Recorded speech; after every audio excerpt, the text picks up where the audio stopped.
জাতীয় থেকে আন্তর্জাতিক, নগর থেকে শহর, গ্রাম থেকে জনপদ, ঠিক এই মুহূর্তে কি ঘটছে তা নিয়ে এখনকার আয়োজন এখন চারদিক।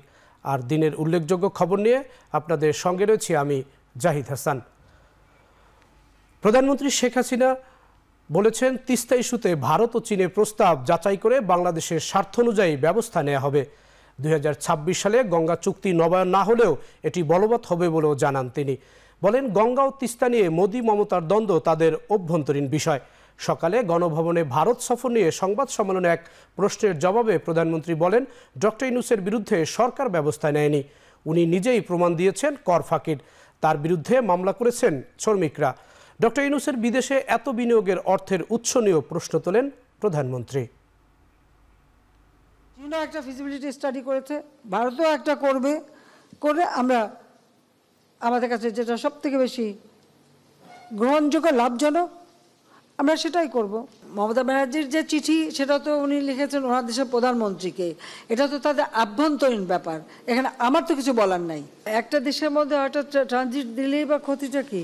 আর রেল যেগুলি বন্ধ ছিল আমরা সেগুলি আস্তে আস্তে খুলে দিচ্ছি, তাতে আমাদের ব্যবসা বাণিজ্যে সহজ হচ্ছে, আমাদের ওই অঞ্চলের মানুষগুলি উপকৃত হচ্ছে, তাদের উৎপাদিত পণ্য বাজারজাত করার সুযোগ হচ্ছে, বা যে সমস্ত জিনিস আমাদের দেশে আনা সেগুলি আনার সুযোগ হচ্ছে। অর্থনীতিতে এটা বিরাট অবদান রেখে যাচ্ছে। আমরা বাংলাদেশে কি চারিদিকে দরজা বন্ধ করে বসে থাকবো? আজকে ইউরোপের দিকে তাকান, কিন্তু প্রত্যেকটা দেশ সভরেন দেশ, স্বাধীন দেশ, কেউ কাউকে তো বিক্রি করেনি। তা আমরা সাউথ এশিয়াতে কেন এই বাধা দিয়ে রাখবো? এতই যদি করে থাকে যে দারিদ্র বিমোচন হলো না কেন বাংলাদেশে? দারিদ্র বিমোচন করলাম তো আমি। শেখ হাসিনা কারোর সাথে জেলাসি করে না। Sheikh Hasina father of the নেশনের মেয়ে, বঙ্গবন্ধু শেখ মুজিবের মেয়ে। অন্তত এই জায়গাটায় কেউ আসতে পারবে না, আর সেটাই আমার গর্ব। আমি দেশও বেচি না, দেশের স্বার্থ বেচি না।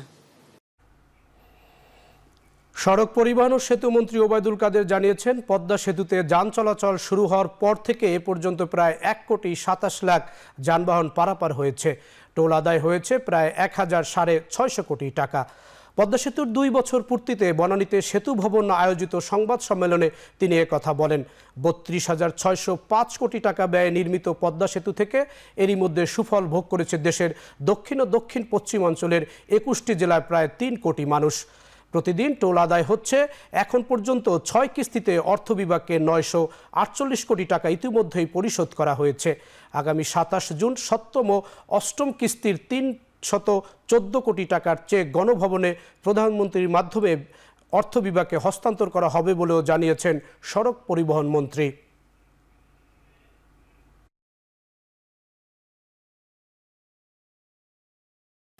ঋণ চুক্তি অনুযায়ী 6 কিস্তিতে অর্থ বিভাগকে 948 কোটি টাকা ইতোমধ্যে পরিশোধ করা হয়েছে। 7ম ও 8ম কিস্তি বাবদ 314 কোটি টাকার চেক গণভবনে মাননীয় প্রধানমন্ত্রীর মাধ্যমে অর্থ বিভাগকে হস্তান্তর করা।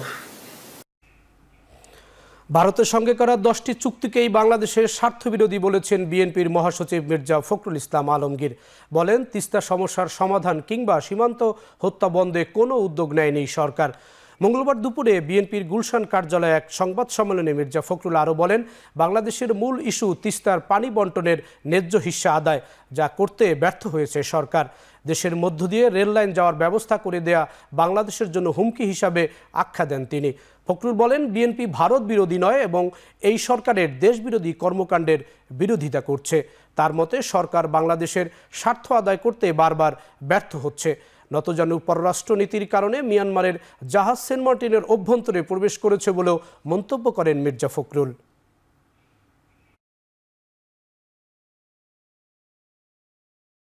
তিস্তা সহ অভিন্ন নদীগুলির পানি বন্টনের কোনো চুক্তি না করা, সীমান্তে বিএসএফ কর্তৃক বাংলাদেশি নাগরিকদের হত্যা বন্ধ না করা, একতরফাভাবে ভারতকে সকল প্রকার সুবিধা প্রদান করে বাংলাদেশের স্বার্থ ব্যাপকভাবে ক্ষুণ্ণ করা হয়েছে।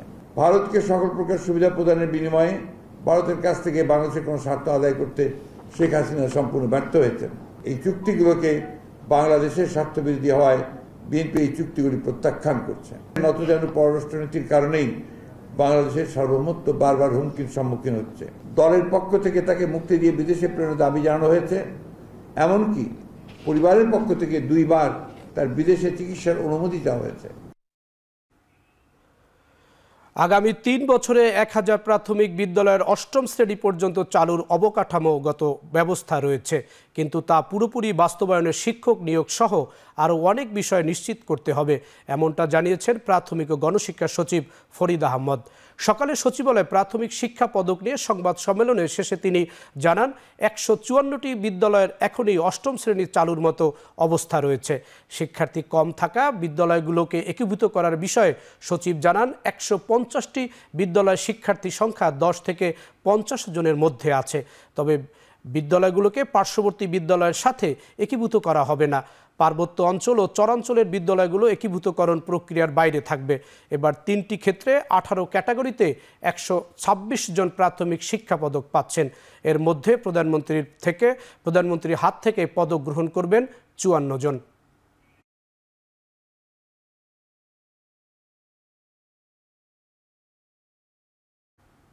অর্থ মন্ত্রণালয়ের পেনশন সংক্রান্ত প্রজ্ঞাপন প্রত্যাহার করে চলমান পেনশন পদ্ধতি বহাল রাখার দাবিতে 27 জুন পর্যন্ত কর্মবিরতি ও অবস্থান কর্মসূচি পালন করবে ঢাকা বিশ্ববিদ্যালয় শিক্ষক সমিতি। মঙ্গলবার কলাভবনের প্রধান ফটকে দুপুর 12টা থেকে 1টা পর্যন্ত অবস্থান কর্মসূচি পালন করেন সমিতির সদস্যরা। এ সময় শিক্ষকরা জানান, বিশ্ববিদ্যালয়ের শিক্ষকদের এই স্বার্থ আদায় না হওয়া পর্যন্ত তারা এই আন্দোলন চালিয়ে যাবেন। যদি দাবি মানা না হয় তাহলে লাগাতার কর্মসূচিতেও যাবেন বলে জানান শিক্ষক সমিতির নেতারা।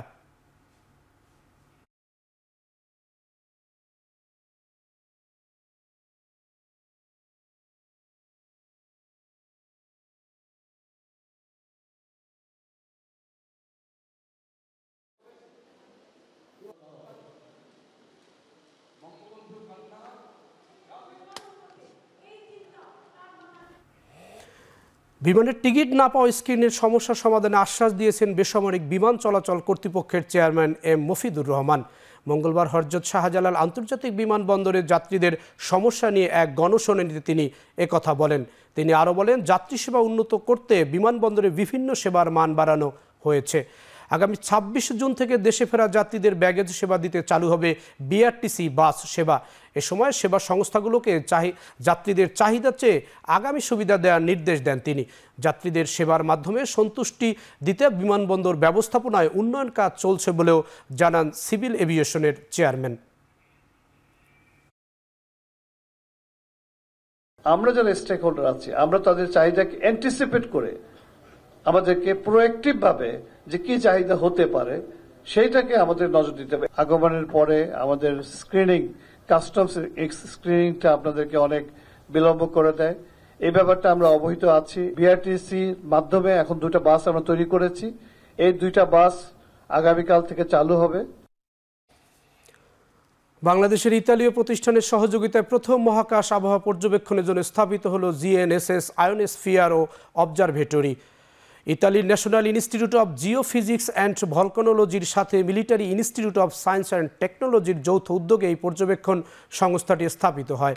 এ সময় এক সেমিনারে বক্তারা আশা করেন 2021 সালে MIST এর সাথে করা সহযোগিতা চুক্তির আওতায় এশিয়া মহাদেশ জুড়ে পর্যবেক্ষণ ক্ষমতা আরও জোরদার হবে।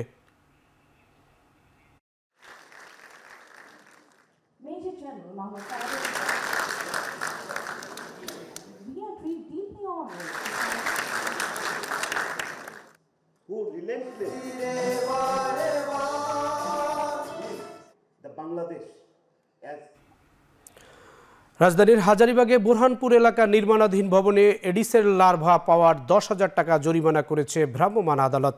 সকালে ঢাকা দক্ষিণ সিটি কর্পোরেশনের 22 নম্বর ওয়ার্ডের কয়েকটি ভবনে অভিযান পরিচালনা করেন নির্বাহী magistrate Delwar Hossain. Golden city আবাসিক এলাকার নির্মাণাধীন একটি ভবনের বেসমেন্টে প্রচুর লার্ভা পাওয়া যায়। সিটি কর্পোরেশনের মশক নিধন কর্মকর্তারা জানান, গত বছরও ভবনটিতে বিপুল পরিমাণ লার্ভা পাওয়া হয়েছিল জরিমানাও। এবছর কয়েকবার সতর্ক করার পরেও শুধরায়নি ভবন মালিকরা। অভিযানে জরিমানার পাশাপাশি সতর্ক করা হয়েছে আশপাশের ভবন মালিকদেরও।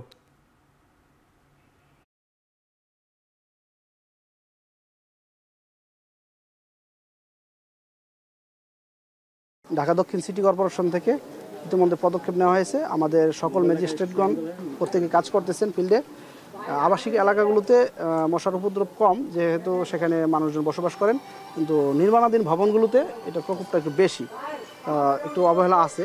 আর এখানে ভ্রাম্যমাণ আদালত পরিচালনা করার সাথে সাথেই যারা আশেপাশে ছিলেন তারা তাদের স্পটগুলোতে ব্লিচিং মেরে তাদের ওই স্পটগুলো মশা নিধন করে দিয়েছে। এই জন্য সকল স্পটে আমরা পাইনি, কিছু কিছু স্পটে পেয়েছি। এখন চারদিকে নিচ্ছে একটি বিরতি, ফিরছে একটু পরেই।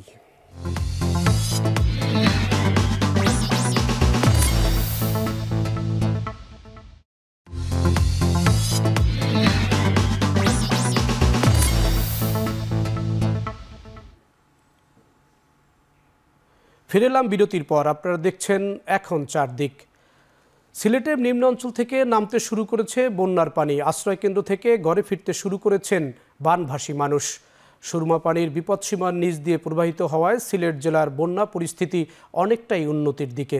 তবে কুশিয়ারার 3 পয়েন্টে এখনও বিপদসীমার উপরে বইছে পানি। গত 3 দিনে 7.5 লাখে দাঁড়িয়েছে বন্যা আক্রান্তদের সংখ্যা।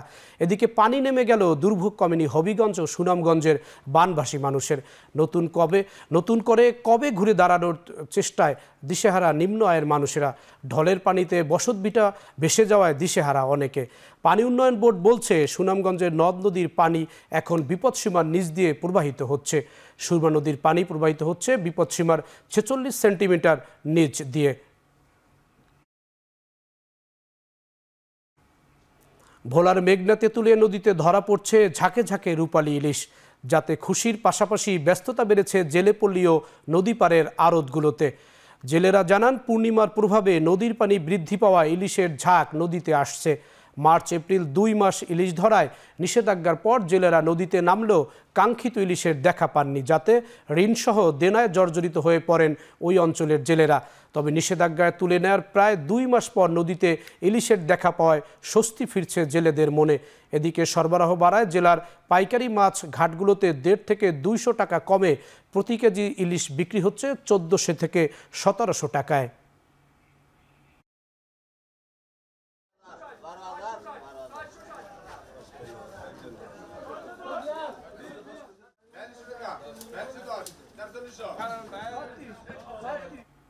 কুড়িগ্রামে বাণিজ্যিকভাবে বাড়ছে কলার চাষ। চরাঞ্চলে আবাদের পরিমাণ বেড়েছে সবচেয়ে বেশি। জেলায় সবচেয়ে বেশি চাষ হয়েছে সবরি ও কবরি কলার। ইতিমধ্যে চরাঞ্চলের উৎপাদিত এসব কলার কেনাবেচায় জমজমাট স্থানীয় হাট বাজার। আকার ও প্রকার ভেদে প্রতি ছড়া কলা বিক্রি হচ্ছে 300 থেকে 800 টাকায়। কৃষকরা বলছেন, চরের মাটিতে কলার ফলন বেশি ভালো এবং পানি উঠলেও গাছের তেমন ক্ষতি হয় না, যার কারণে দিন দিন চরে কলা চাষের পরিধি বাড়ছে। কৃষি সম্প্রসারণ অফিসের তথ্য অনুযায়ী কুড়িগ্রামের খরিফ 1 মৌসুমে 240 হেক্টর জমিতে কলার আবাদ হয়েছে। এছাড়া গেল রবি মৌসুমে 435 হেক্টর জমিতে কলার চাষ হয়।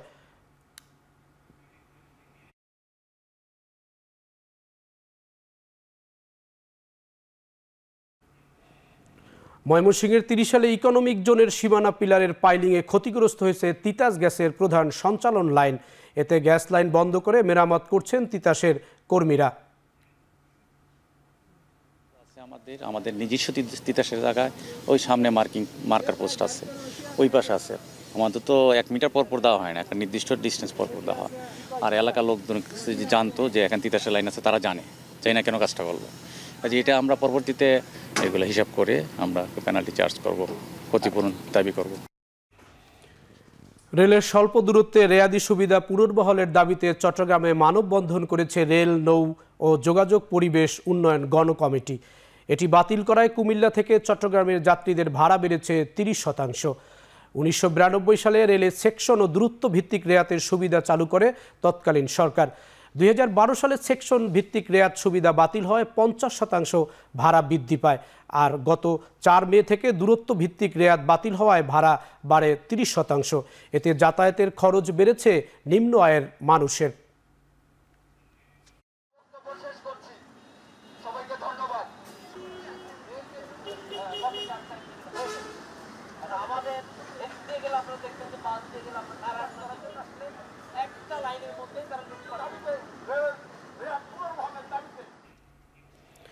এখন চারদিকে নিচ্ছি আরেকটি বিরতি, ফিরছি একটু পরেই।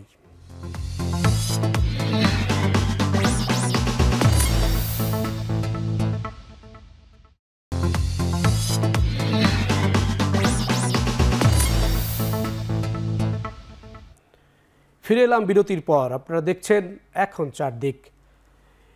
এবার আন্তর্জাতিক খবর। যুক্তরাষ্ট্র প্রত্যাবর্তন এড়াতে গুপ্তচর বৃত্তির অভিযোগ মেনে নিতে যাচ্ছেন জুলিয়ান অ্যাসাঞ্জ।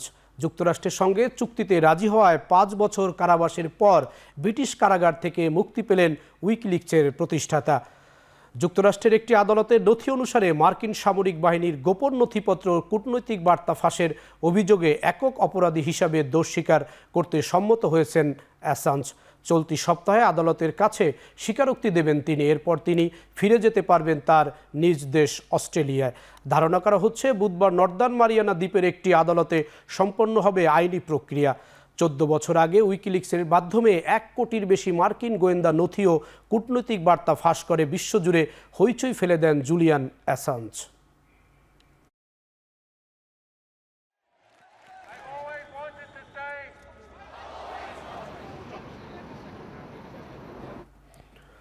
যুদ্ধবিরোধী চুক্তি হলেও যুদ্ধ চালিয়ে যাবে ইসরায়েল, এমন মন্তব্যের একদিনের মাথায় নেতানিয়াহু জানিয়েছেন প্রস্তাবিত গাজা যুদ্ধবিরতি ও বন্দি বিনিময় চুক্তিতে প্রতিশ্রুতিবদ্ধ তার দেশ।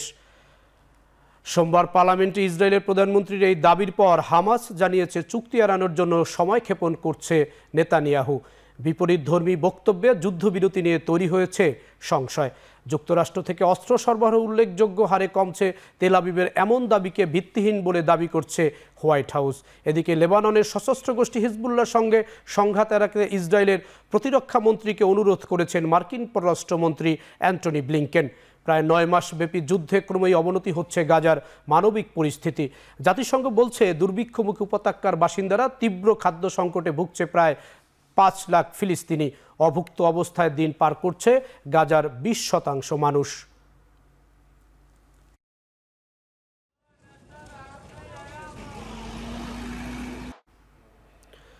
শেষ করছি এখন চারদিক।